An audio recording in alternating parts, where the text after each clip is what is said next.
about them Irish? I can't take it anymore. I need a national championship.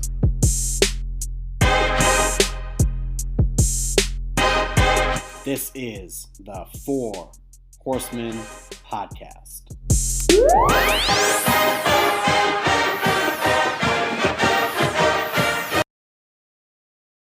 And we are back. Prepare yourselves, Notre Dame fans, for a action-packed August from the Four Horsemen podcast. I'm Dylan, joined by P. Wagon and Steve as always. And today, we've got a special guest. We are in the dog days of summer, but that doesn't stop the recruiting machine.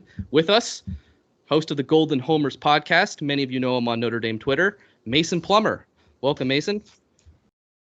Yeah, thank you guys. Yeah, glad to be here. Not a lot going on in terms of football action. You know, camp hasn't started yet, but recruiting never stops, especially with Marcus Freeman at the helm. So exciting time, and it should be an exciting rest of the week for Notre Dame, that's for sure.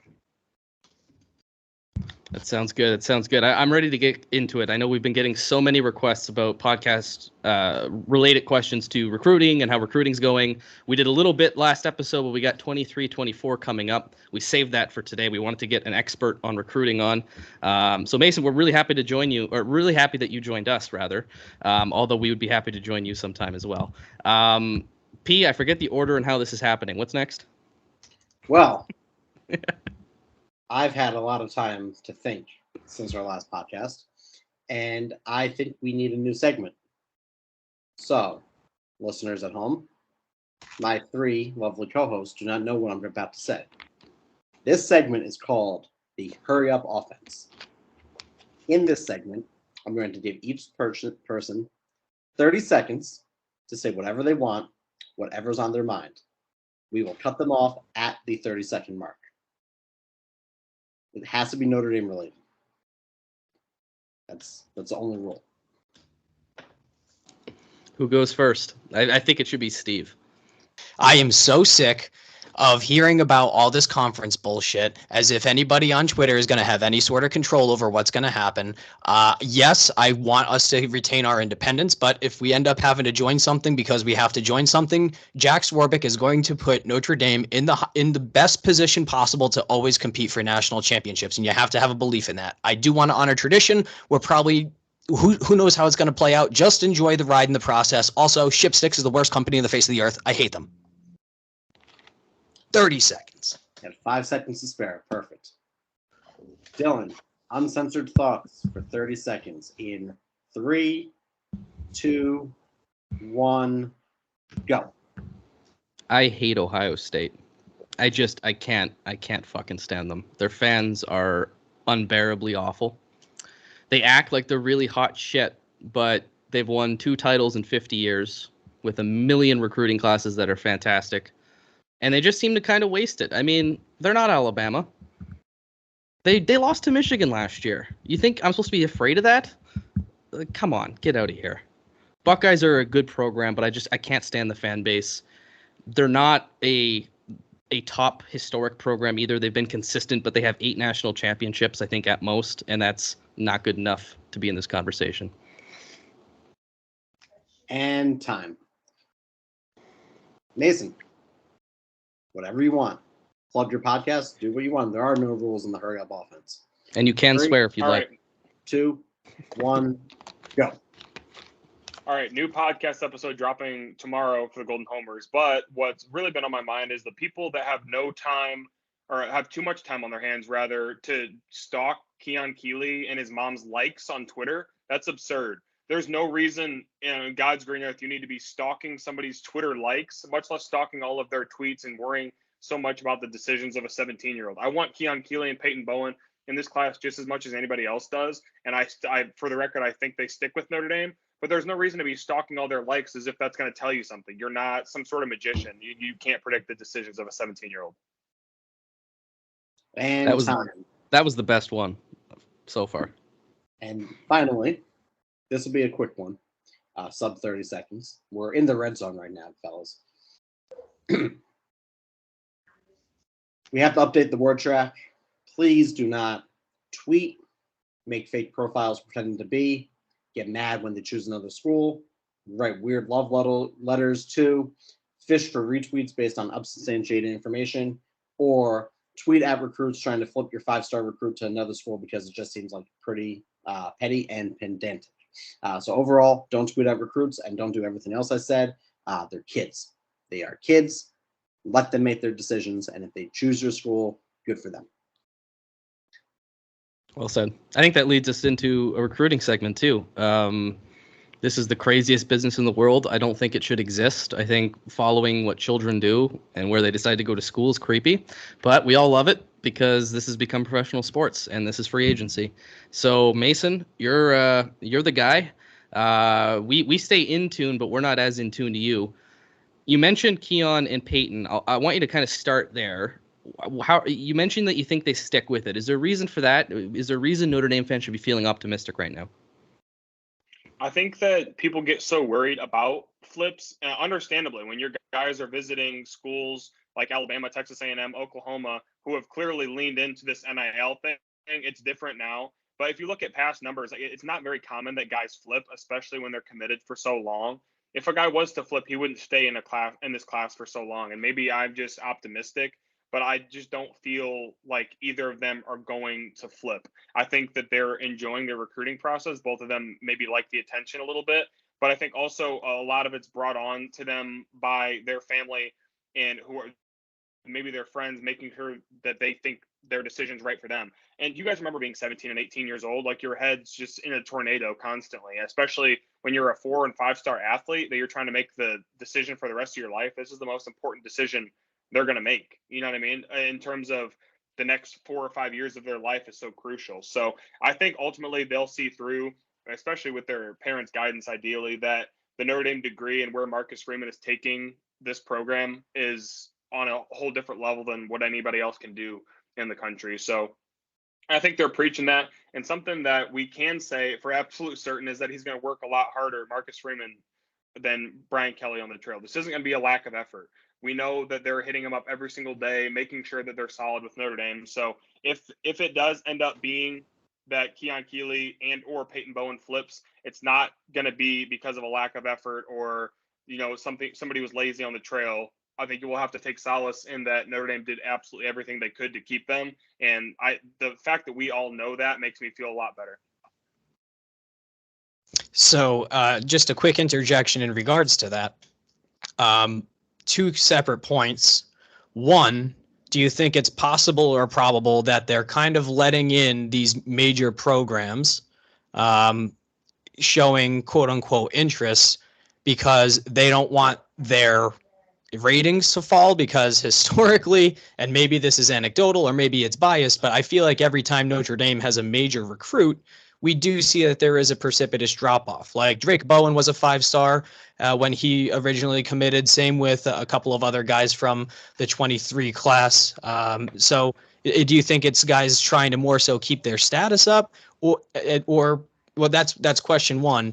And then the second question I had, or more so of a point to be made, I have read somewhere, and if you could substantiate or grant any more insight into that, Peyton Bowen has actually said he plays Xbox with a bunch of these guys all the time. They're all tight. He loves them. He said he's remained committed, but the reason that he's been going out on some different visits and being in different camps is because he's actually trying to recruit talent to Notre Dame. So firstly, I'm going to answer the second one because it's top of mind. What I've heard along with what you just mentioned about Peyton Bowen is that a lot of these trips he's going on with his brother, Eli, so who's a stud athlete as well. I don't think he's exactly the quality of Peyton. I think Peyton's a 5-star athlete. I think Eli's probably a high 4-star, but I mean, still 2 stud brothers, right? So would I have preferred Peyton be bringing Eli to Notre Dame a bunch? Yeah, but if Eli wants something different, then you go along on those visits with him. Peyton's been there and done that essentially on the recruiting trail, right? Eli's newer to it. So why wouldn't you want to go with your brother? And maybe he is looking around a little bit. And then remind me of your first question. You're asking a goldfish to remember something, Mason. That's a no. move. I was getting off mute. Be nice. It was more so the point is, do you think that these guys are kind of leaving the door open with no intention of going elsewhere, but in order to retain their high status. Because if Alabama is in the mix with Keon Keeley, you know that they're going to he's going to retain his 5-star status.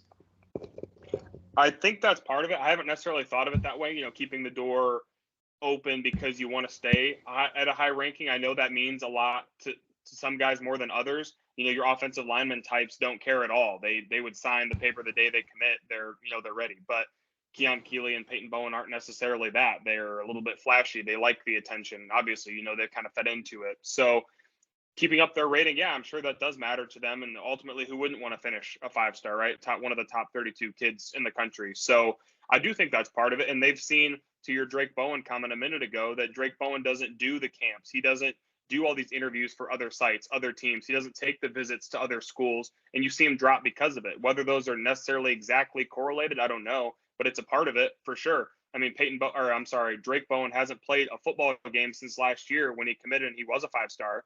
And then he drops, nearly 150 spots or whatever it is now.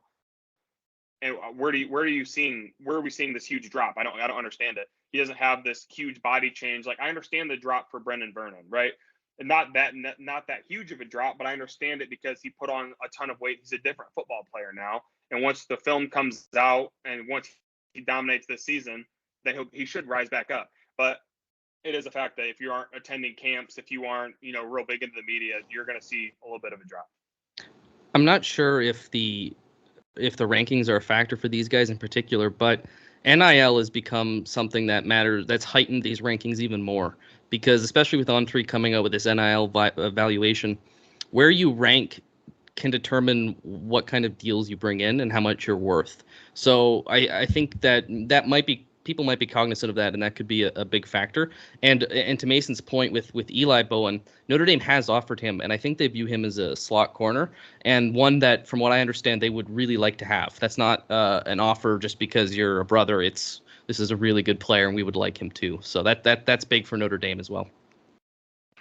Also, yeah, no, I agree. He's a legit player, and they want to bring in both of them. Notre Dame has a history of bringing in brothers, and my point to that being that I wish Peyton was taking him up north rather than to all these Texas and Oklahoma schools where money bags are being thrown around.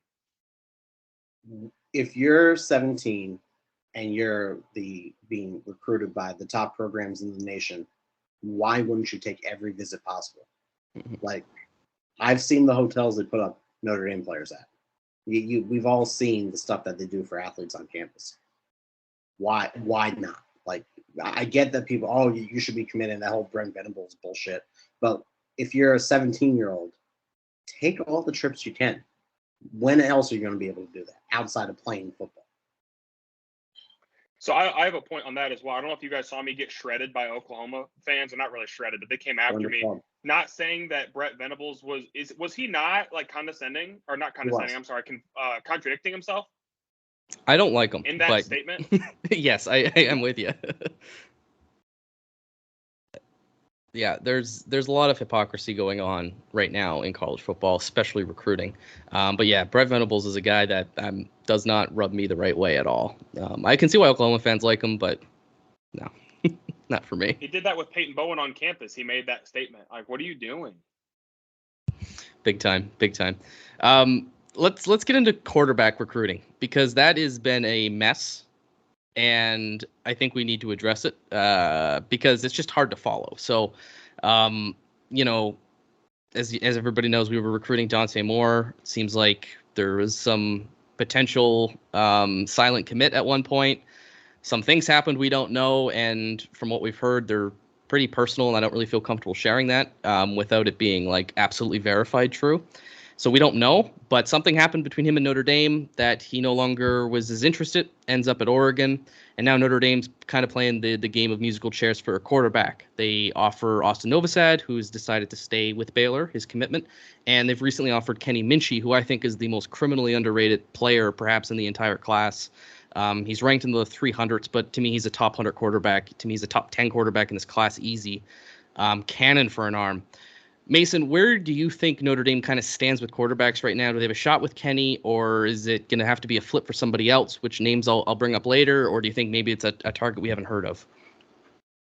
Yeah, I think there's a shot with Minchie. I almost wish that when the Dante Moore sweepstakes ended, that they had offered Minchie first, because I think they had a better chance with him anyways. I think that if Minchie had been offered earlier, right, before Novosad, I think he's a better player than Novosad. But, if this Dante Moore thing hadn't strung out so long, which makes it so much more difficult, because in a way, you can't blame Notre Dame for putting all their eggs in the Dante Moore basket, because it looked so good for so long. And I understand it's frustrating now. Hindsight is 2020, similar to the Will Shipley recruitment, where you put everything into it and then it doesn't work out, whatever. But I think if Notre Dame had offered Minchie months ago, he would already be committed. I firmly believe that. He has a lot of interest in Notre Dame, and I don't know if you can flip him now, but I did tweet the other day that watching Pat Narduzzi flip out, if Notre Dame is able to flip Kenny Minchie, would be an all-time moment.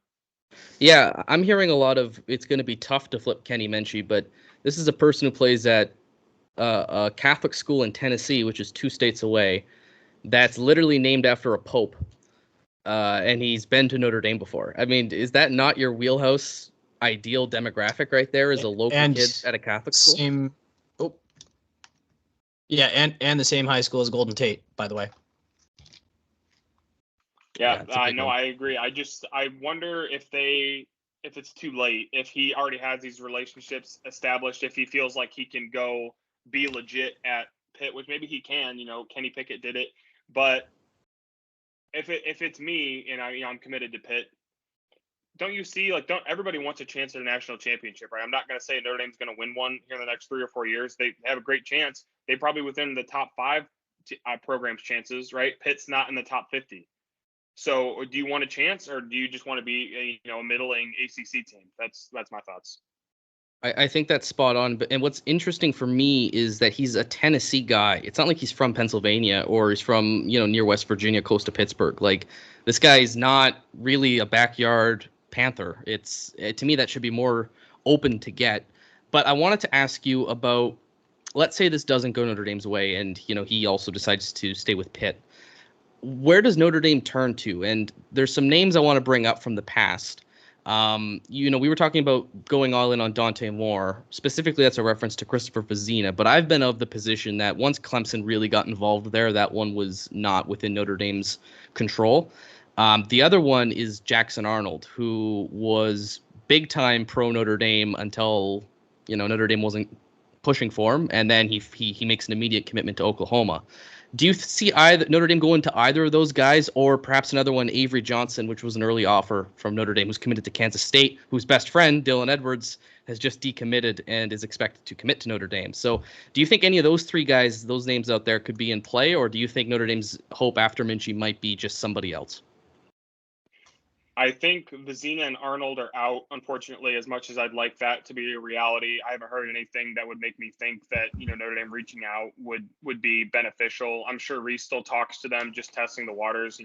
Kids do crazy things. But Avery Johnson's always been a guy Notre Dame likes a lot. He's a great athlete. But to me, you wonder, they put him on the back burner for so long. And then how do you not feel like you're not a priority until you are, and then Notre Dame say, "Oh, now we want you." Like, I don't know. That would rub me the wrong way if I was him. It's just totally justified. But again, an average program in K-State, your best buddy Dylan Edwards is about to flip to Notre Dame. I mean, what do you want to do? Notre Dame wants you now, and you have every right in the world to do so. You have a chance to compete.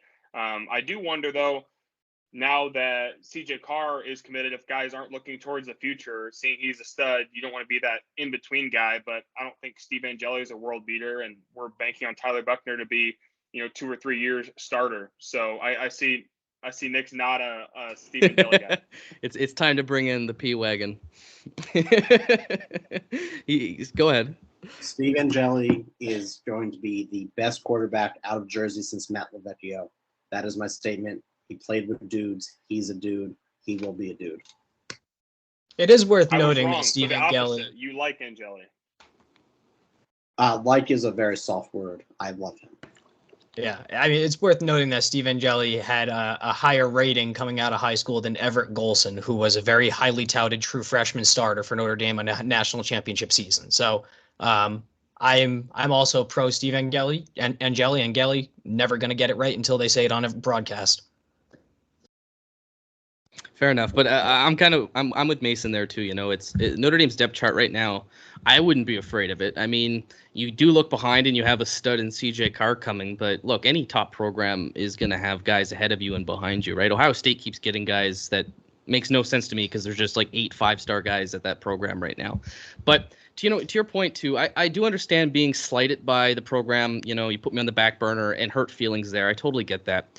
But I understand that more if the programs are close. Like, okay, if you went to Michigan or USC or Ohio State or Georgia, I get that. This is Kansas State. I mean, they might be the second biggest program in the state of Kansas that might only have 2 programs for as all as I know. You know, it's like this is Notre Dame.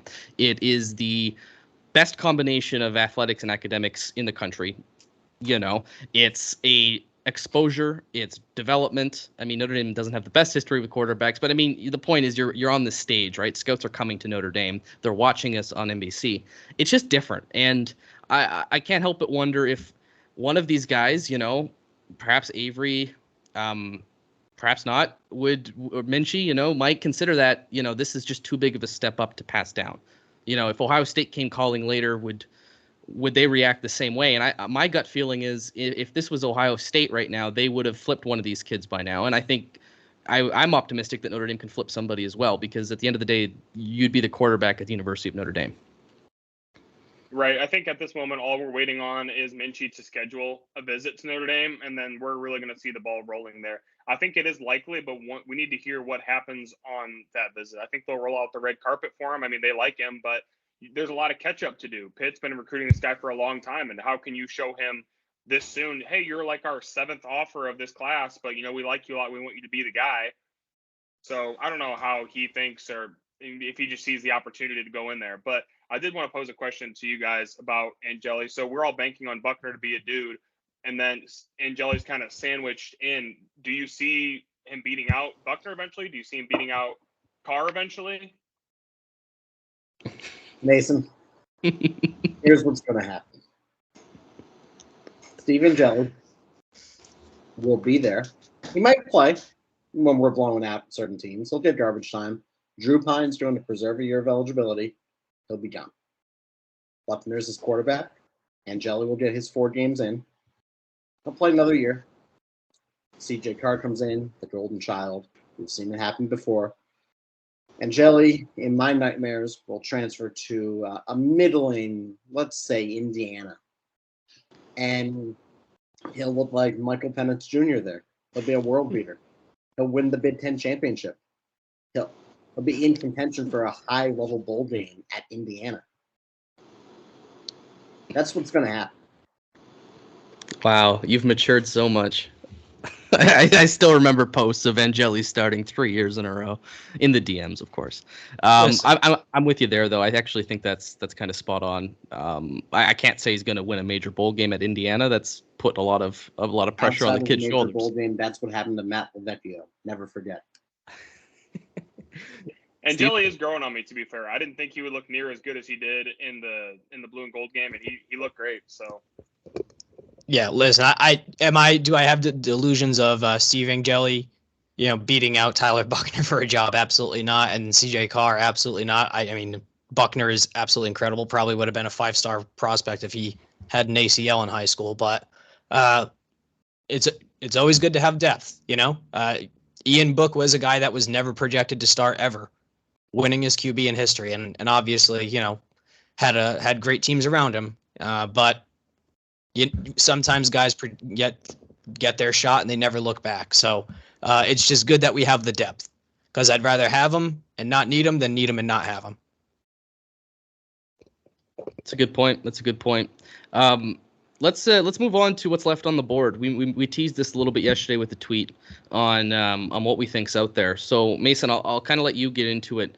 Or you know what I'll do is I'll read off the names, and how about you tell me the order in which you feel confident in? Does that work? All right. How many are we rolling with? I'll write them down real quick. I'll just read off from the tweet. So okay. 7, I think, was the amount. And I'll give you time to prepare. I'm also caught myself off guard here. Perfect. You're more professional than I am. I have to scroll through 500 tweets this morning. Thanks, guys.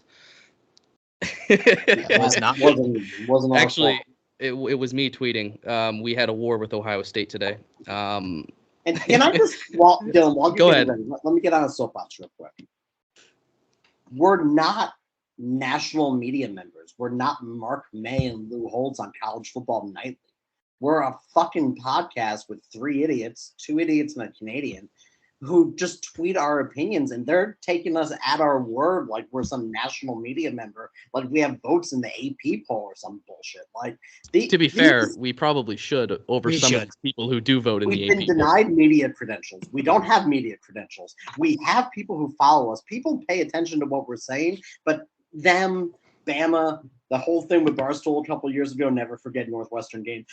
People take us at our word, and they should. But at the same time, we're having fun. We're having fun on Twitter. I post a touchdown every day. Some are losses. And these Ohio State fans are acting like I just committed a sin against their entire family by saying, imagine waking up being a Buckeye fan. I don't get it. I don't get it. To be fair, it also drives up engagement for us, which is great. It just gives me an aneurysm and a panic attack seeing 500 notifications when I wake up in the morning. But, all good. The DMs are going crazy right now with people calling us idiots. We know we are. We have 81. This is our 81st episode. Of course we're idiots. We have 80 episodes of precedent to display our idiocy. Propaganda Twitter. Like, we're not affiliated with the university. In fact, I'm pretty sure idiocracy isn't a word, and I just made that up right now to show you how stupid. It's a movie. Anyway. It's a Luke Wilson movie from the early aughts. Also, when you say 2 idiots and a Canadian, does that imply Canadians dumber than an idiot, or like what's up with that? Leave that to his imagination. Leave it to his imagination. Like, right. Let me project my insecurities there. You have more degrees than me and Steve combined. So fair. Sorry, not gonna flex on that. That was my eventual hurry up offense there. Just let us have fun on Twitter. I won't make SAT jokes anymore, and I won't have people imagine something. You never said ACT. I like how we went on a completely different tangent for like 2 minutes, and I love it. That's everything that this show is in a nutshell. Well, it's called a transition. We were buying you time to find the treat. I had it ready like immediately after P-Wagon started talking, but it's all good. Hey Mason, welcome to the behind the scenes, pal. Oh, but this is going in the show for sure. Oh, like, yeah, no way we're cutting this. This is the best part of the show, I think. We're a Twitter account at this point. Let's be honest. Okay, here are the top targets, and I'll give you their composite rank. Samuel Mpemba, athlete, ranked 25th. Jeremiah Love, athlete, ranked 66th. Jaden Osbury, linebacker, ranked 105th, and that's criminal. Ronan Hannafin, athlete, ranked 282, also criminal. Kenny Minchie, quarterback, ranked 317, as we've discussed, criminal ranking. Dylan Edwards, athlete, running back, slot receiver. There's like 8 different contradicting narratives out there on what we're recruiting him as. Ranked 324. And then, is it Ben Minich? I only have the last name here. Off the top of my head, I think it's Ben, right? Correct. Yes, Ben Minich. But I haven't heard if it's Minich or Minich. I've heard both. Ooh. I'm going to roll with Minich. Okay, it is. Safety from Ohio, ranked 563. So those are the top clear targets that Notre Dame's still going after. Like, there's offers, they're recruiting them. I expect there to be more, no doubt. But from just that 7 that are expected that Notre Dame's going after them, what's your level of confidence, and can you rank them for me? Yeah, so I'm going to go through each of the names I have written down first with confidence 1 to 10, and then and speak to rank the them in terms confidence of speak to the confidence. Yeah. Well, you have a full 10 minutes here. We're going to go take a nap, make a sandwich. We'll let you carry the show. Right on. If you could make 2 sandwiches, that'd be sweet. Start with Mpemba. I'm going to give this one a 5 out of 10. This might be my lowest one looking at the list. I just don't know what he's going to do. He's going to drag on this decision. NIL is a factor. He seems like a guy that is really intrigued by Miami, Georgia. I think I saw a couple of crystal balls go in for Georgia. I mean, how do you compete with what Georgia's been able to do on the defensive line? He was close to committing to Notre Dame for a long time. I really liked what I saw from Mpemba in terms of interest, but I'll leave this one at a 5, maybe a 4. I'm not feeling super optimistic about it. But Notre Dame's in with a shot, and that's all you can ask for. This is big boy recruiting, and him getting on campus for a game, that's all you need. Get yourself right back in the door with him. Jeremiah Love, I'll give this one a 7. Notre Dame wants 3 backs in this class. Love's a freak athlete, and it's a weird scenario where Love wants Notre Dame, and I'm not sure that his camp, his parents, friends, family, whatever, wants Notre Dame as much as he does, or nearly at all. And usually that's the opposite, where older, calmer heads prevail. They can see what the Notre Dame degree can do. You're playing football at a high level. It doesn't seem like that's the case here. He wants to be at Notre Dame. I think if it was his, it is his decision, but if it was solely up to him, he would already be committed and shut his recruitment down. So this one's a little bit strange. I'll still give it a 7 because ultimately you got to respect the kid's decision, but I can't speak for him. Osbury, I'm gonna give that one a 10. I don't know when this is dropping, but I feel really good about. I don't feel really good about Jaden Osbury. So Ronan Hannafin, if you asked me 2 weeks ago, I would have said like a 4, but I'm at about a 6 or 6.5 now. Notre Dame and Clemson race here for Ronan Hannafin. He seems to be really intrigued by what Clemson is building over there with Dabo, which is gross, but I think he's really intrigued by Notre Dame as well. I believe he goes to a Catholic school.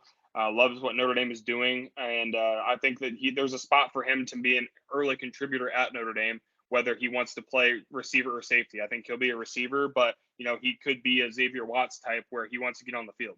So Minchie, this might be my lowest one. I think I'm going to give this one a 4 just because he doesn't have a visit scheduled yet. If K. Minchie, the quarterback or the commit, if he schedules a visit, I'll shoot that up to like a 7. Him coming to campus, maybe even an 8. Him coming to campus is everything. So we're just waiting on that. And Edwards, give that one a 10. I think Notre Dame, it tells you all you need to know. The offer, decommit, visit, add it up that he's coming to Notre Dame. And then Ben Minnick, he's one of the 3 days in a row here, Thursday, Friday, Saturday. I feel really good about Ben Minnick as well. He was a late offer, but Notre Dame always wanted to have 3 safeties in this class, and that's to make up for prior bad recruiting. And I like 3 safeties in this class. You have to make up numbers somehow, and he's not what you normally think of a third safety in a class where you're just taking a shot on a guy that might not be very good. He has a really high floor. I like what I see in him a lot. And I saw people freak out about the Ben Minnick offer when it came in because they thought that meant Bowen was gone. Kind of poor timing in a way. I don't think Bowen's going anywhere. Minnick is definitely not going anywhere. He's all in with Notre Dame. I'll give that one a 10 as well. So, overall, pretty optimistic here. And Pemba and Minchie are the ones I'm, big question marks. And then Hannafin's leaning, I think, towards Notre Dame. So, overall, I think pretty optimistic. Yeah, I think you're spot on there. We're the propagandist machine over here, so we're always the optimist. But would you call me crazy for thinking Notre Dame lands all 7? And I can kind of talk my reasoning here. I'm not saying it's more likely than not. I know the odds are probably stacked against that, but I really like Notre Dame to kind of run the inside straight here. And the reason I say that is Samuel Mpemba, I think, started off with Notre Dame as his number 1. I think we were the early leader, and I think he's taking his time and he's seeing the Miamis and the Georgias, and I think Notre Dame is in that top group. I don't think Notre Dame's necessarily the leader, but Notre Dame's going to get the last visit in November for an official against the Clemson game, and part of me just thinks if this goes on till November and he gets to come experience that game with the class already being what it is, I can't say Notre Dame has a worse chance than anyone else right now. So I understand your confidence level because nobody knows what he's going to do, but I don't know if I give anybody more confidence than I would Notre Dame. Like, I think we're in that, and I will take my last shot. Love, I'm with you. We're kind of expecting that one to shut down in August, so keep an eye on that one, folks. Curious if it does. I think that's a Notre Dame win. Alabama's been recruiting him. I imagine there's probably push to maybe look at Alabama more. Michigan's apparently the other team there. I'm sorry, just not this cycle. Michigan's had a really rough cycle, and I don't see them beating Notre Dame for him. Osbury with you. Hannafin's been up and down, right? Like at one point it felt like he was a 10, and then it seems all of a sudden Clemson has kind of pulled neck and neck, and now he skipped on their barbecue day, so if we're feeling a little better there. He's from Massachusetts, so you'd hope Notre Dame would crush it there. Minchie, I'm with you too. That's all on the visit. Edwards, I think you're spot on again, and then Minnick, I think that's great coming from the propagandist machine over here. So I think that goes to show that reality is pretty good right now for Notre Dame. I think if you land 5 of those 7, you're extremely happy, and the fact that you can land all 7 is crazy. And it should be noted that Mike Singer has Edwards, Wingo, 2024 wide receiver, Minich, and Caleb Beasley as over 50% confidence, with Emmett Mosley, 2024 athlete, and Peter Jones, 2024 tackle, over 50% as well. Hannafin, he's super high at Hannafin, so I'll take that with a grain of salt. He's over 50% confidence. So just looking at that confidence level there, Singer is hitting pretty hot. I think he's only missed 1, which was Jaden Rashada, potentially, Dante Moore, whatever. So Jason Moore as well. And Jason Moore. He missed 3 out of that whole list. So I would trust what Mike Singer has to say there. And then just go ahead. Yeah, as I worked with Mike for about 2 years, and he doesn't put in these things without a lot of confidence and multiple sources backing it up. So during my time at Blue and Gold, he puts a lot of effort and time in everything he does. He's a consummate professional, and there's a reason why his percentages are that good. He's not doing it for no reason. I think the interesting thing that you can look at in terms of Dylan Edwards is that he is very Darren Sproles-like. And Mason, I'm not sure if you listened to my other rants that I've had. I've likened Tyler Buckner to a Cam Newton of sorts. He's not the same height. However, No. You have to finish that bit. If you're bringing up Cam Newton, you can't leave out the bit. Cam Newton won a national championship and a Heisman with 7 students that they pulled out of the stands before each game. But to go off of that, in Tommy Reese's offense, which I think he is going to run without the handcuffs Kelly has put on him, it's going to be very much like what Malzahn ran at Auburn, that spread option, spread the field, give him a read option every time. Now you throw Edwards, who has a 4.4 speed, maybe even a 4.3 speed, 4.35. No, lasered 4.3s. Jesus Christ. So he's 4.3 times. You throw him in the backfield with Tyler Buckner. All right. Have fun trying to make the right decision there. You can run sweeps with him. You can run the buck sweep with him. And you can have Buckner as an ever-present threat on the backside. So the defense is going to be wrong each time. So Edwards is probably the most interesting prospect who's committing soon.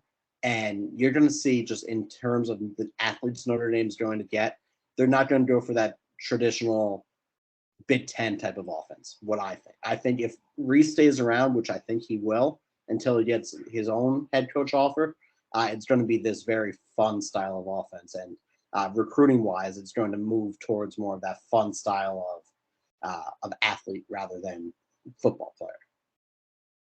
Mason, do you know which position he's being recruited at definitively, or is it still kind of in the air? Because people were telling us receiver, and watching his tape, I much prefer him at receiver. I don't want 3 running backs in this class. I think that's kind of ridiculous to take 3 running backs when one will do. But I sent these guys, they can attest to this, a DM in the group chat at like midnight saying, watch this Cats film. And I just sent the huddle film, just the highlights of Edwards. And wow, like I thought Love and Bell's return and speed burst was impressive. This kid blows me away. I'm very impressed with him. How do you see him shaping up in Notre Dame's offense? I think that they see the speed and love it. That's what Freeman's all been about at every position. In the secondary, receiver, running back, whatever. He wants all the speed and go figure it out later. I think that they're going in with optimism that he can play either position. In running back, depth has been shaky, but so is receiver. So you bring in a guy that can play both and figure it out. He could be a better Theo Riddick, in my opinion.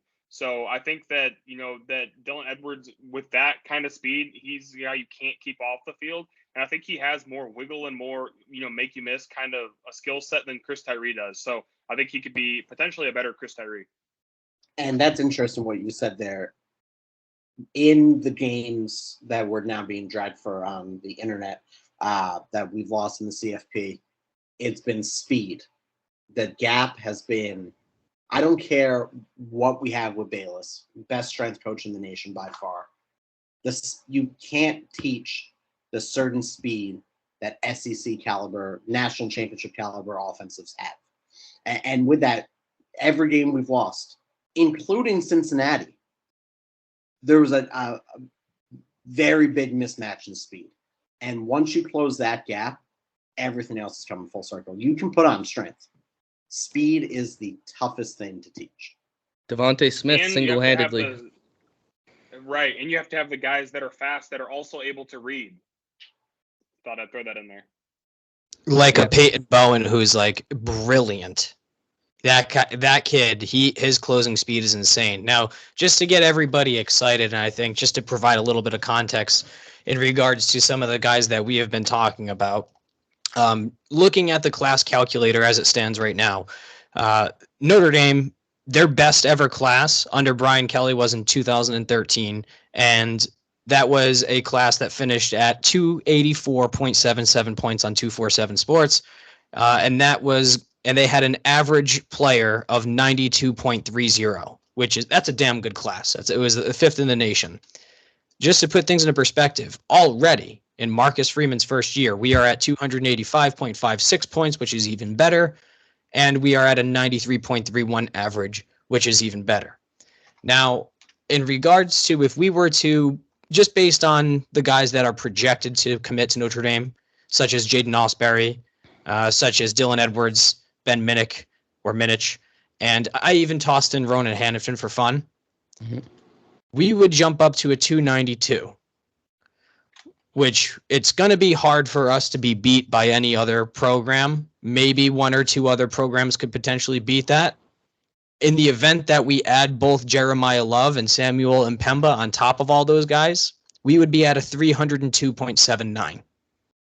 Yeah, we're going to have to clear 300, I think, to finish number one this year because Alabama's is just a monstrosity again. The big thing is you can beat Alabama by having just more commitments. If this staff is willing to take on 28 kids, they could finish number one. I mean, the rankings don't really matter other than perception. But the fact that we're having this conversation, Steve's citing these numbers for you guys, and Alabama's the only team that can catch Notre Dame at this point, pretty nuts. And I think that goes to show what this staff is capable of. Mason, you cover it more details than us. Do you want to shed your thoughts on how the staff is recruited? You could put it in one word: relentless. Just the effort. It's a breath of fresh air, really, from the Kelly era, and it's staff up and down that they just don't stop. And it's like a want to, right? You know, you don't take a college coaching job without knowing you have to recruit, and some guys don't like it, which is whatever. I understand. You know, trying to make 17 and 18-year-old kids come to your school and constantly staying all over them, whatever. But this whole staff loves it, and they just have like a passion for it. It's a want to. And Freeman, it almost seems like, I don't know this for a fact, but it seems like a prerequisite to hiring a coach or whatever position. He's like, hey, you have to want to recruit and love it and like put all your time into it. Not all of it, but a ton of time into it. They just don't stop. And that's all it took. The Kelly era and all of, not all of the assistants, but a lot of them, whether they didn't feel like they had the backing of Brian Kelly, which they didn't in terms of recruiting or whatever it was, but we're seeing what Notre Dame can be and breaking that glass ceiling on all the excuses that Brian Kelly made. I don't know how you guys feel about him, but all these excuses that Brian Kelly made about recruiting throughout the years that just aren't true now. And we're seeing that. And I don't think that comes to fruition without a guy like Marcus Freeman that's just so high energy and so passionate, and it's so fun to watch. I'm loving it. Yeah, I mean, there are barriers to recruiting at Notre Dame, but Marcus Freeman is proving to hell with them, right? Like, you do have to work harder. And whether Notre Dame ends up with the number 1 class, the number 5 class, they've been the best recruiting staff in the country, regardless of that, because of how much harder it is at Notre Dame. But they're doing it, and that's what we and a lot of fans didn't understand with Kelly because we weren't really following recruiting that hard. It was always there. He just didn't put in the work. The staff didn't put in the work. And you see them do it now. They haven't won a national championship. Who are we to be in this conversation with Alabama and Georgia and Ohio State as the top recruiting class when we haven't won a New Year's Six bowl game since 1994, whatever nonsense we've been getting bombarded with, right? That's crazy. And I think that's a testament to this coaching staff. And I think the only question now is, can they coach? Because the recruiting talent's there, the development's there. I mean, we've been we've been a borderline playoff team the last 5 years. it's all shaping up. And I know Steve, if you listen to our entrance song, is very much if Notre Dame doesn't win a championship soon, I'll kill myself. How are you feeling about this, man? Is this not the most exciting time of your life? Buddy, Including I have your had marriage, by the way. Your wedding, I'm including the wedding in that. I am so chubbed up right now with this entire conversation. Like it's actually not safe for work. I mean we're getting to the point. Everyone say hi to my wife in the background, by the way. We're getting to the point where we kind of closed the gap with last year's class, with Jalen Sneed and an unbelievable defensive front. And we got some great guys on the offensive line. I mean, Tobias Merriweather is hopefully going to be like the Randy Moss that never was in South Bend, right? So like there's so much already on campus that has been building for such a long time, and there's so much talent. And it's just like the guys coming in are going to be so much better than what we already have. And that's not to put down what we already have. What we have is already great. It is a top 5 program in the country, and the guys coming in are only better. If we've talked for years about we have to close this gap, starting with the speed conversation, which obviously is something that's been addressed, starting with the trenches, making sure we're not going to be bullied and push around. And that way we can open up holes against Clemson and against Ohio State, and we can actually run the ball and not have to be, one dimensional. That's what it takes. And it's shutting down the run. Like, we did not get run all over by Alabama. I mean, we got passed all over, but that's a different story. It's the game is evolving, but as the game is evolving, look at the type of players we're getting in here. Peyton Bowen, people see him as a 4-star. He's like a top 15 player in the country. He's incredible. He's still a little bit raw, but like he's unbelievable. Half the guys that have already committed at one time were like a 5-star prospect, but just because of some political BS, they kind of just drop. Like Jaden Osbury was number like 24 a couple of months ago, and now he's like 105 or something like that in terms of national ranking. Again, how do you draw? He's still talented. He's still incredible. There's so much talent, even if it's not gonna show up as the number 1 class. I genuinely think this is a top 2 class, and it's not 2. I wouldn't trade it for any. I'll take Alabama's class with 2 5-star quarterbacks that can't coexist together. Like, it's like Texas A&M taking 800 defensive line last year. Like, that's not the best class in the country, right? Yeah. You can score as many recruiting points as you want, but 2 top 100 quarterbacks isn't going to fly. And you saw it with USC. USC brought in 2 5-star quarterbacks like 3 years ago, and they lost both of them. I think both of them are gone now. Yeah, but off the USC point as well, Notre Dame's not just recruiting the flashy players. And I'm on record of saying stars don't matter. You all hate me for it, but I don't care. Notre Dame's recruiting everyone from the quarterback to the punter. And your punters. I know the specialists like the back of my hand, but USC, they're a good 7-on-7 team. It's a fucking deal. They're not a team that can win a national championship with the way things are going. Yeah, this is the most. No, you're 100% right. This is the most balanced recruiting class I've ever seen at Notre Dame. It is elite quality at every position except quarterback at the moment. That's it. I mean, look at the corner position. We've struggled recruiting high end corners, and that's something I think Mike Mickens is going to get better and better at. But we brought in a lot of quality in the last few years. Look at this current class, right? Christian Gray, if that 4.4 speed is accurate, holy, because you see the size on him. He is a monster of a boundary corner. That's going to be a fantastic backfield. Anyway, I'm going to get really too excited about it, but I had 2 things I wanted to bring up. One, Mason, I want to ask you about the 24 class just as a whole, without getting into too much details. How are you feeling about it? What are some names our listeners should know? Because in the crazy recruiting world, we're already focusing on 2024, skipping ahead of this class. And the other thing is I wanted to bring up Drake Bowen and CJ Carr, and I'll save that for later because I think it's another discussion that I think signals a new era for Notre Dame, and I'll explain what I mean. So I'll let you talk about 24 and enlighten the audience about what to expect. Yeah, so the names that you mentioned before are the main guys that I'm really looking for at the moment, with Emmett Mosley, Scott, and then you're looking at Wingo too, at a position where Notre Dame needs them badly. meaning receiver. Two of those guys are receivers, Mosley and Wingo. So those are the guys that you're looking at as if they could pop early and then start to recruit for Notre Dame, that's huge. So looking at the 24 class, I'm pulling it up here. BDS, Brandon Davis-Swain, I think is an absolute stud. I think that he's 5-star territory. I think Notre Dame has 2 5-stars committed right now in Carr and Davis-Swain. Cam Williams, and just he's a solid remember, player. just real quick, I hate to cut you off, but you were talking about Davis-Swain being a near 5-star.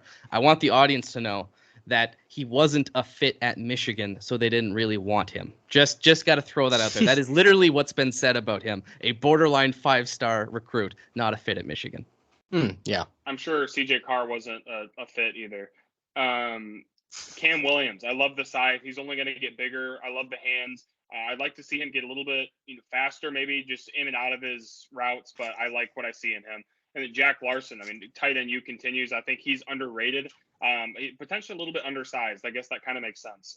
Only being 6'3", but he's just a big receiver, I think, that loves to block. I mean, what else can you ask for in terms of a tight end? So I'm excited to see his game grow. That's probably out of this group. He's one of the guys I'm most excited to watch his film this fall, because I think he's going to grow a lot. I believe he's more than 212 pounds.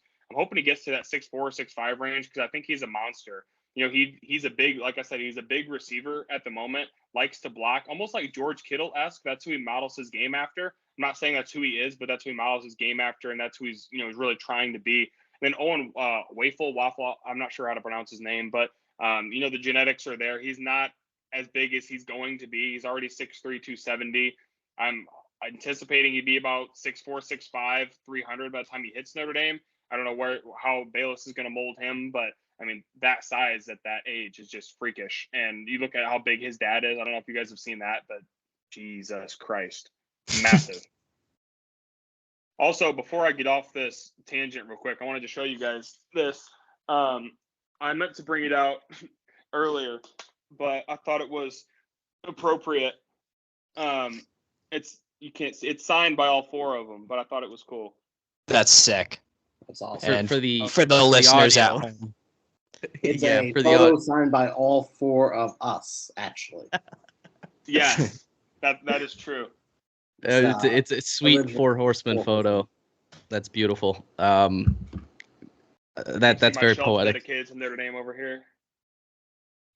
Oh, it's perfect. The total Notre Dame fan. I love it. I love when people misinterpret it when we tweeted this. I didn't mean to slight anybody.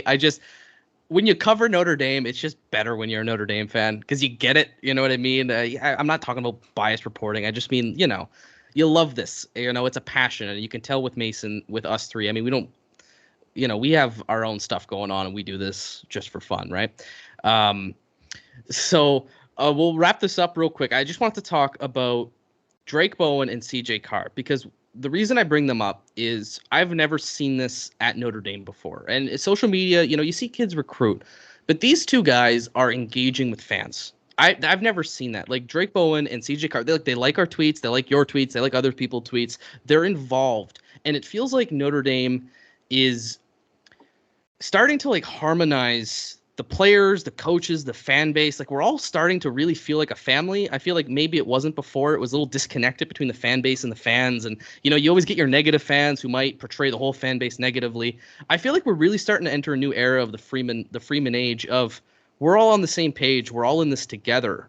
And seeing your future leaders like that, like Drake Bowen is captain Notre Dame for sure. I mean, the way he's out there recruiting, citing Lou Holtz, this guy gets it, right? He's a total Notre Dame guy.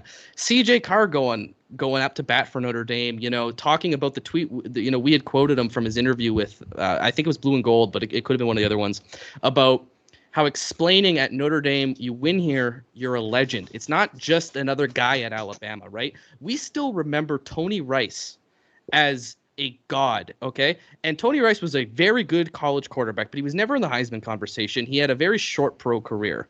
But because he was part of that national championship team, and because he was a good quarterback, he is a legend in Notre Dame forever, right? Brady Quinn has talked about he's won 3 Heismans in a row because of how great he was, and he didn't even win a national championship, right? Coming to Notre Dame and being yourself, making your own legacy, I think has more of an impact than going anywhere. And I just wanted to call that out because I've seen it, and I think it's such a great vibe we've got going on, and I want to applaud those two guys for it too. I mean, just representing Notre Dame the way they do, it makes us proud as fans, and I can't wait to watch them. And I'll give the floor to you guys if you have any comments on that. I really want to get that out there. Yeah, no, I love it. I think that, there's a new energy and new optimism around the program that I haven't personally experienced in my lifetime. So it's super exciting. I've never really been this invested in recruiting, or even so invested as a fan of the team, and just, really just looking forward to, every day and the news that we're going to get. It's been mainly positive, aside from a couple of recruitments that didn't go Notre Dame's way, but you'll have that. So just really excited for this season to just get started. And I'm really optimistic for the season too. I'm on record saying that it's easier to become a better coach than it is to become a better recruiter. And I think that Marcus Freeman knows the X's and O's of football, and he's going to get it figured out. He has the guys to get it figured out.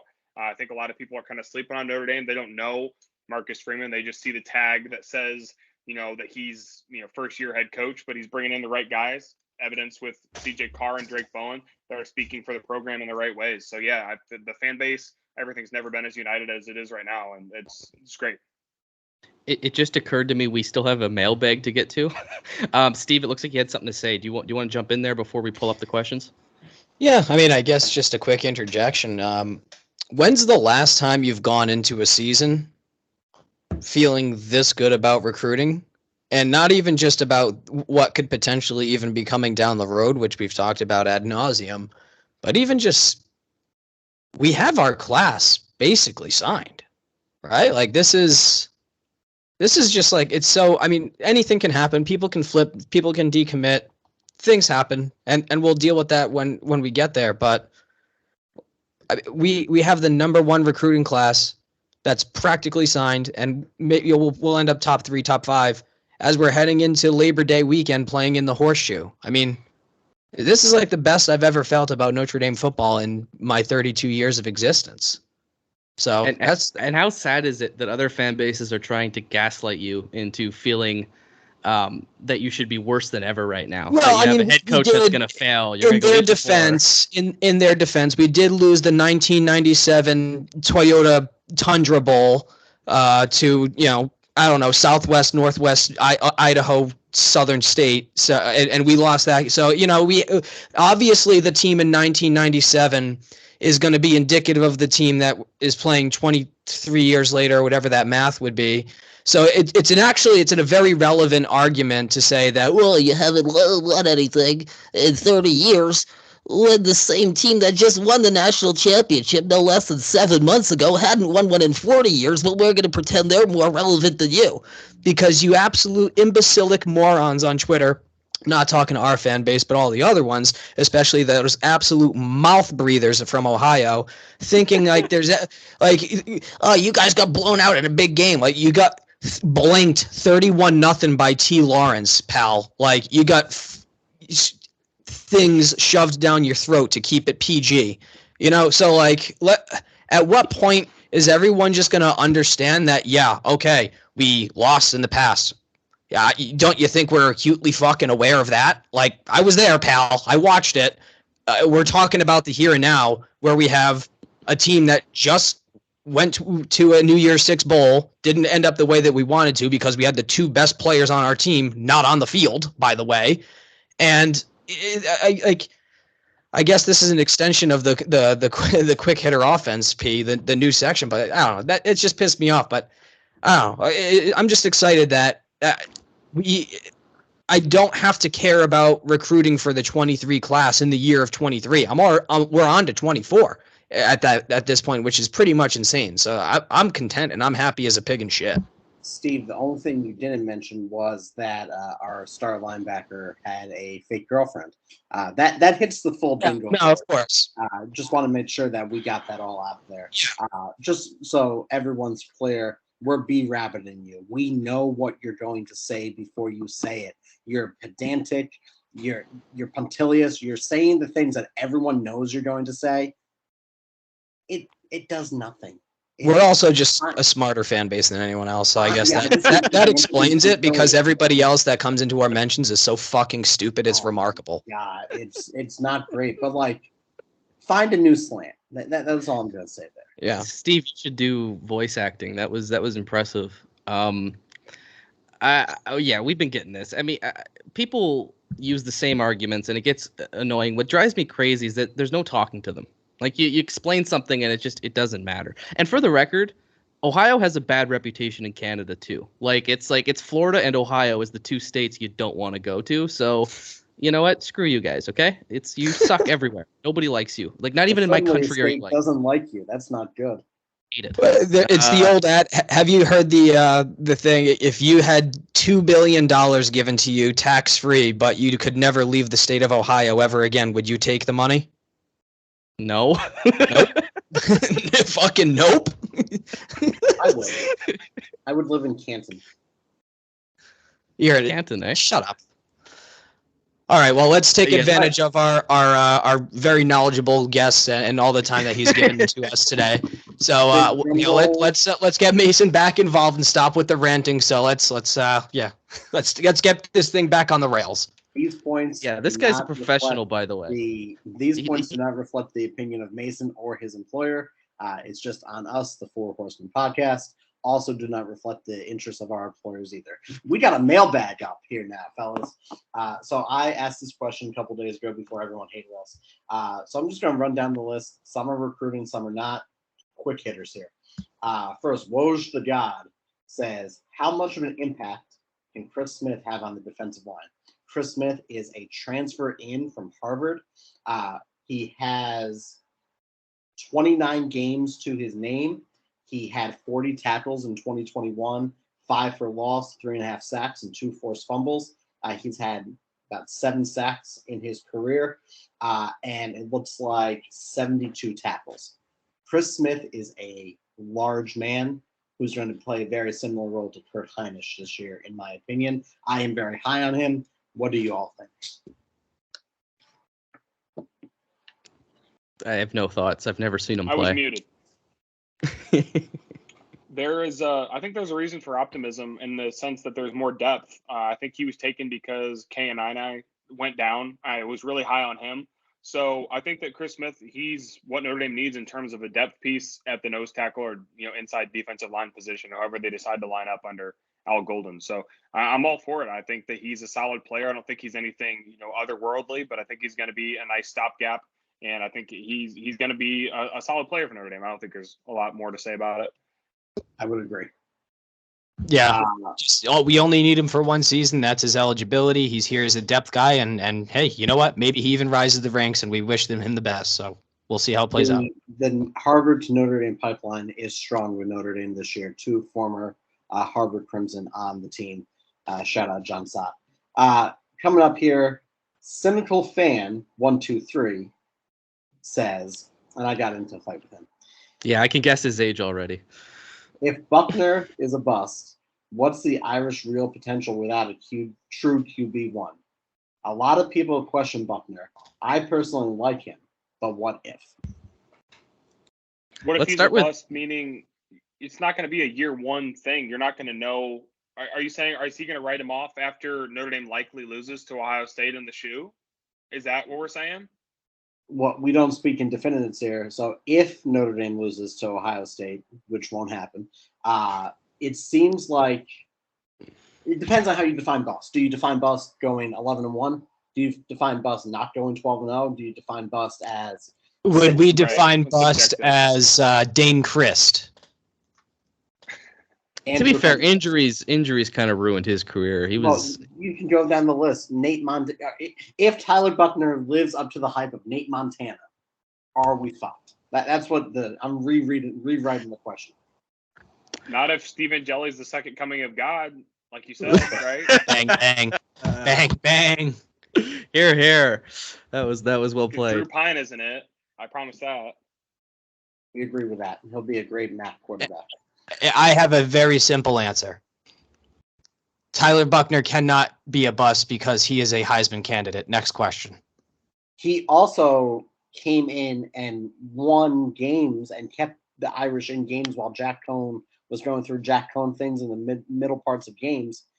He didn't have a senior season. He tore his ACL one year. He's had very limited experience, and he's a dude. Quarterbacks for Notre Dame are usually dudes. That's what it comes down to. He look, if you are a sophomore and you have a decent to bad season, like that's not a bust. He's a sophomore. he's got 3 years to go. Let's not call him like you can't bust this year as Tyler Buchner. You can only play as a sophomore or play as a CJ Stroud sophomore. Like which, you know what I mean? Like what level of sophomore are you playing at? And I think the spirit of the question is if Notre Dame, if he doesn't perform maybe like we hope, there is a ceiling to this team, I think. I think you would be in some tough matchups this year, but I don't think that's going to happen. I really believe in Buchner, and I really have for a long time. I wouldn't be surprised if he single-handedly beats Ohio State without throwing the ball. Like, do you guys remember playing against Denard Robinson? I hated it. It was awful. The guy could I had run. forgotten until you brought it up. Thanks, pal. Sorry, but this is where I'm going with Tyler Buchner. I'm not making a direct comp here. I can see that stylistically being just a nightmare for Ohio State to deal with. You know what I mean? Even if he's not a great thrower, he's going to run the ball. Brandon Wimbush beat Michigan in 2018 with 2 throws and just running the ball on 3rd down, right? I can see Buchner being very good even if he doesn't take the super Heisman leap. But, that's me being a homer. So just going off of that, this is more of an Ohio State point. Some of these questions are dumb, so I'm not going to read them. The defensive coordinator, Knowles, for Ohio State, I looked up his history. His last games that he's coached on a first year have been nothing short of terrible. They've been worse than the year before he was hired. That's his history, is he turns defenses around by year 3, but year 1 is usually a mess. I think that's what you're going for, right? No. So he's had to play FCS schools in his first game as a defensive coordinator. Historically, they've been bad teams that he's played. There hasn't been a quality team like the likes of Notre Dame coming in to play against him. And with that, he has to go up against an offense which is relatively new because Brian Kelly had the reins on that offense. Now you have Tommy Rees. It's unpredictable. I think Jim Knowles is a fine coach. He coached against them in the Fiesta Bowl. But at the same time, I'm not trusting what he is bringing to the table. I think he'll be able to do it eventually at Ohio State. I don't think game 1. I think it's a mismatch. Even Ryan Day said, we don't know what Al Golden's going to throw at us defensively. So have fun watching tape. You have 2.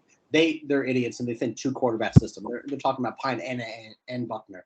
So how much tape they have to watch to figure out a game plan? I'm coming from a football coaching perspective where I've had a game plan against multiple quarterbacks with defenses we didn't know. It's a bitch to do. And I don't know really where I was going with that, but there's my statement. The classic P-Wagon rant. Do you got any other ones for us? Because we'll try to wrap up here real soon. Yeah. You have to give up one rivalry forever. The other you get to play yearly, Michigan or USC, and why? I saw Benny respond to it that he would take Michigan, and Benny, I love you, but that's crazy. We've been playing without Michigan for like 10 years now. I hate Michigan. They don't deserve to play us. I would love to play them so I can kick their ass every year. But USC, Notre Dame, to me, is the pinnacle rivalry of college football. I don't care about the Iron Bowl. I don't care about that Midwestern 10-year war that resulted in 0 national championships. I care about the 2 programs, Midwest, Pacific. You've got the glams of LA. You got the blue-collar nature of Notre Dame. It's arguably the 2 most storied programs. I'm taking USC. That's not even a debate for me. What about you guys? I agree. Michigan's relevant. Mason. Yeah, I don't know. That's tough for me. It's hard to get rid of Michigan because of the proximity where I used to live in South Bend. So there's still a good amount of Michigan fans everywhere. But I think I lean your way as well because, people still say that Notre Dame backed out of the Michigan Notre Dame deal, which isn't true. So I don't know. They don't deserve to play Notre Dame, but it'd also be great in terms of recruiting to kick the shit out of Michigan. Yeah, for sure. I'm with you guys. I'll take USC in this deal. It helps with recruiting. It's great, and you get to go to LA. These kids are gonna love that every 2 years. So, and honestly, more than anything, It's pulling a reverse Uno card on Michigan. You want to blackball us from joining a conference? We'll blackball from allowing for you to play us to raise your profile, you pitiful, pathetic, friggin' regional school. All right. Anyway, This is getting petty there. last three here. Do you expect the Notre Dame Ohio State game to be low scoring defensive battle, or will this be a shootout? That is from Reggie Son 42. Mason, I'll let you go I'd be first. surprised if the Over point under total 60. isn't over 60. It'll be over 60. Notre Dame has a good defense. I think Ohio State's defense is fine, but Ohio State's going to score points and Notre Dame's going to have to score points. So that's it. It'll be, I don't know. I'm projecting like a 37, 30, 42, 35, something like that. To me, it's the same as the playoff game with Alabama. If you can hold them under 35, you can win the game. Just good luck doing that. And you got to score is the only thing. And that's what didn't happen. Can I put something on record here? Ohio State will be my first game in my new basement that I've masterfully created. Not to pat myself on the back. If it's 35, 34, let's say, with time running down and they drop Blake Grupe onto the field and he hits the game-winning field goal, I'm going to need a new ceiling because I will jump straight through it. Of course, there had to be something coming back to our special teams guys with your answer. The answer is neither, because this game is going to end Notre Dame 31 points and Ohio State 13. So that's it's not actually like a shootout, and it's not a really defensive battle for either. So, bro, I think you're crazy if Notre Dame's holding Ohio State to 13 points. And I love our defense. We'll talk about that in a couple of weeks. Last two okay. questions. What remaining quarterback recruit has the most upside? Minchie for me. In any cycle? Sure. They didn't define it. Carr. Yeah. To me, Carr. I think Carr can be a first-round talent. Yeah, I agree. I was just thinking of realistic targets for 23, like Novosad, Minchie. I'll even throw in Vizina and Arnold there, too. I actually think Minchie's got the highest ceiling of all of them. Dante Moore would be my answer, but that seems like the ship has sailed there. Dante's an NFL guy. Yeah, for sure. I agree with that. Final question. Abigail, it's Abby Be Happy. We don't know where to find Shamrock Series tickets for under $200 a piece. Go to Vegas, bet on red, hope for the best.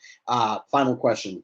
In the NIL era, do you ever see Notre Dame ever putting names on the back of their jerseys and offering a percentage of jersey sales to players? That's Jamblemeister 69. Personally, no. Bowl game, yes. You can do it with the numbers. Offense, defense, they do share the numbers, so that does get confusing a little bit. But like Braden Lindsay, I see someone in a 0 jersey wearing blue and gold. Chances are I know who they're talking about. I see someone wearing, a 99. I know that's Blake Grupe. So with that, or Alexander. Do you only know 2 numbers, and them being Braden Lindsay and a special teamer that just came into the program? Yes, that is exactly correct. Number 12, you asshole. So I know 3 numbers. Chris Tyree is number 25. Aldred Estime number 7. So yeah, I do know more numbers than that. I'm just going off the top. But ideally, no, Notre Dame never goes back to the names on the back of the jersey. That's my answer there. I think it's a possibility. I don't know about the jersey sales and everything, but I could see Freeman doing it. I think the guys would probably be for it.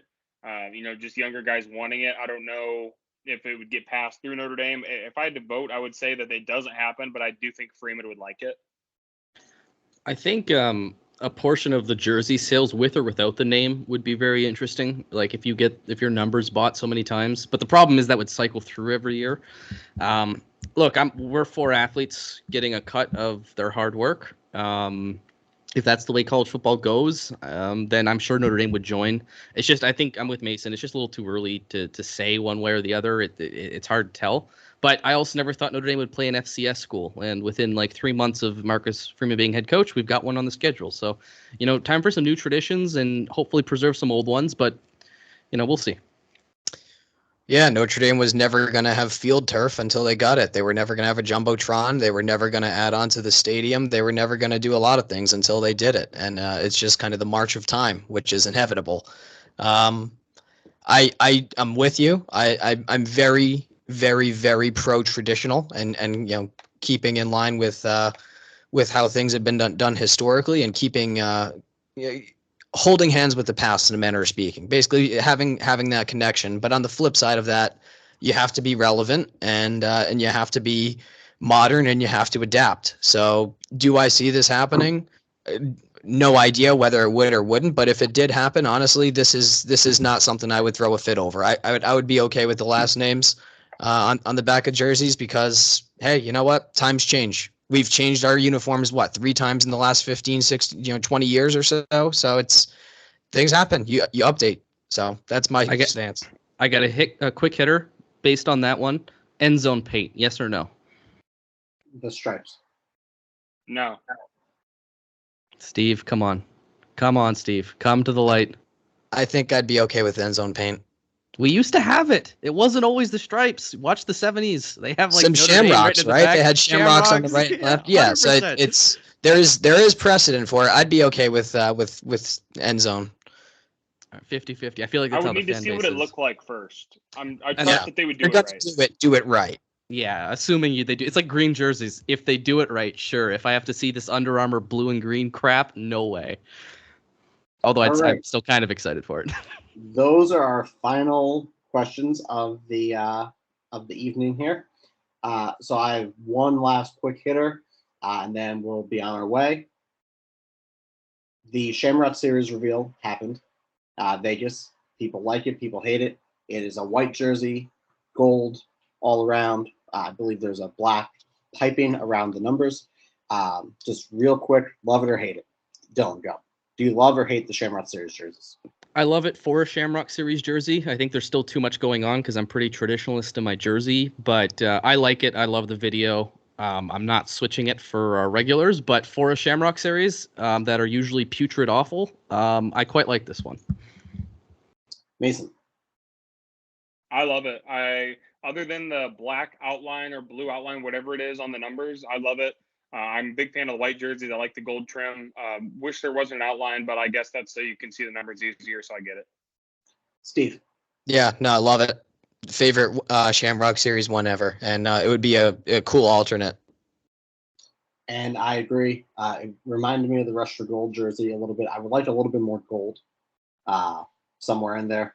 But that's the only complaint I have. I hope they wear gold Under Armour cleats as well, or all white. It has to be one or the other. It can be black or blue or green. It has to be gold or white, with the bottom being the reverse of the white and gold. So that is what I'll be at that game, by the way. Oh, damn!